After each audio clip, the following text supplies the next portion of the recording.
आयुष्य म्हणजे सुखदुःखाच्या घोड्यात जगणाऱ्या माणसाची केविलवाणी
आपल्या आशीर्वादाने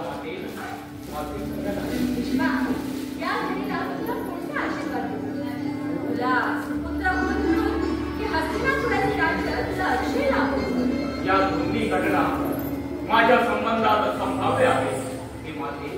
सैनिकांना सांगितले. औक्षमत भीष्मा, तुझ्या पराक्रमाचा वृत्तांत आम्ही ऐकला.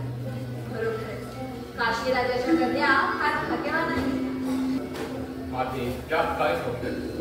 पूर्ववंशाची सौभाग्य धारण करणारी प्रत्येक स्त्री ही भाग्यवतीच असते. मग सौभाग्य धारणाचा हा विवाह सोहळा कधी पार पाडायचा भीष्मा? ते सर्वस्वी तुझ्या आहे हाती आहे माते.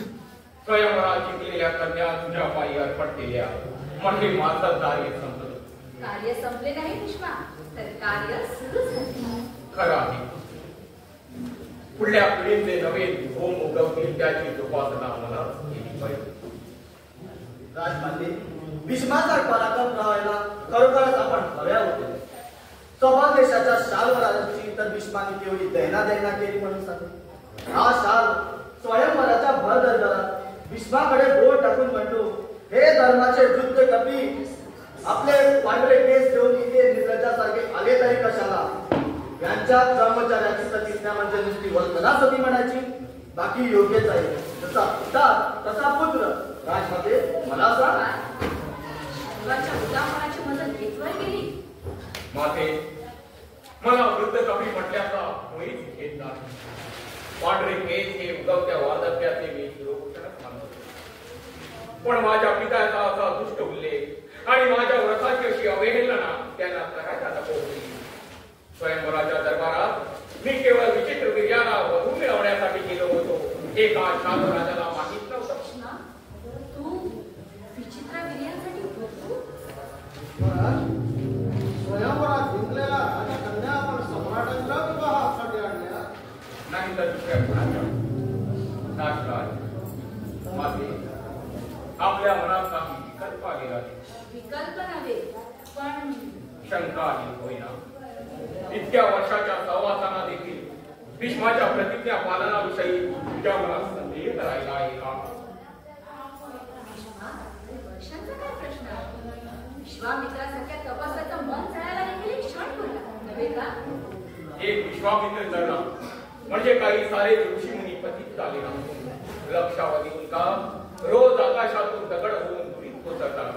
म्हणून ध्रुवाच्या अडळपणाला कोठे दर्शन लागला आहे का? अरे, ध्रुव आहे खडीपासून शतयोजने दूर. त्याची महती तू कशाला सांगतो आहे? भीष्मा, तू इतक्या आत्मविश्वासाने बोलतो आहेस याचंच मला कौतुक वाटतं. अरे, मन चढण्यासारखा प्रसंग अद्याप तुझ्यावर आलाय तरी कोठे? अद्याप आला नसला तरी यापुढेही हे पांढरे केस पाहून तो माझ्यावर कधीच येणार नाही. भीष्मा, सत्यवतीच्या दारी ज्यावेळी सम्राट आहे त्यावेळी ते तुझ्याच वयाचे असते, नाही का? माझे भीष्म तरुण असतानाही कोणाच्या दारी गेला नाही. तो असाच आहे. तू कधी कोणाच्या दारी गेला नाही तेवढ्याने काय केलं? तुम्ही सांगा. एखाद्या दिवशी एखादी रूपवतीच तुझ्या दारीवर उभी राहिली म्हणजे? भीष्मानं आपल्या मनाची सगळी दारं किंवाच बंद करून टाकली. भीष्मा, दारात उभी राहिली ती कोण? ही राजकन्या. ही राजकन्या. काय? मी राजकन्या अंब गोड आहे, तेजस्वी आहे. मागे वंदन करते, पण सोल म्हणून नव्हे, कन्या म्हणून. कन्या म्हणून राजकन्या. तुझ्या बोलण्याचा अर्थ माझ्या ध्यानात नाही आला. क्षमा करा महाराज. कोणाही तरुण स्त्रीचे अंतःकरण अभिमानानं उत्सव म्हणून यावं असा पराक्रम करून तुम्ही आपल्या बघा स्वयंवरात झाले. पण महाराज, मी आधीच वचनबद्ध आहे. माझ्या आणाकाका देखील झाले आहेत. तू वचनबद्ध आहे? हो, कोणाशी? शाल्व राजाशी. शाल्व राजाशी? ज्याला भीष्माला युद्धात पराभूत करून पिटाळून लावलं त्या शाल्वाशी. होय राजमाते, ज्याला भीष्म राजांनी युद्धात पराभूत केलं, विरोध केलं आणि निशस्त्र करून पिटाळून लावलं त्याच शाल्व राजाशी. पण हे नको महाराज, मी प्रार्थना करते. माझं मन वळवण्यासाठी आपण एक शब्दही उच्चाराल तर आपल्या पराक्रमाने दिसलेली अंगा शाल्वाला दिलेल्या आपल्या वचनाला देखील पारखी होईल. महाराज, आपले सौभाग्य मिरवण्याचे भाग्य निदान या जन्मी तरी माझ्या वारी नाही.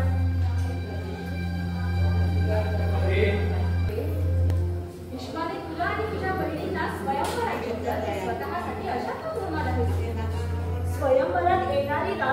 आणखी कोणत्याही गुण येतात राजमाते? त्या भीष्मालाच विचार. राजकन्ये, तुझा विपरीत संवाद झाला असेल तर मला क्षमा कर. सम्राट विचित्रवीर्याला सम्राज्ञी मिळवण्यासाठी मी स्वयंवराच्या दरबारात गेलो.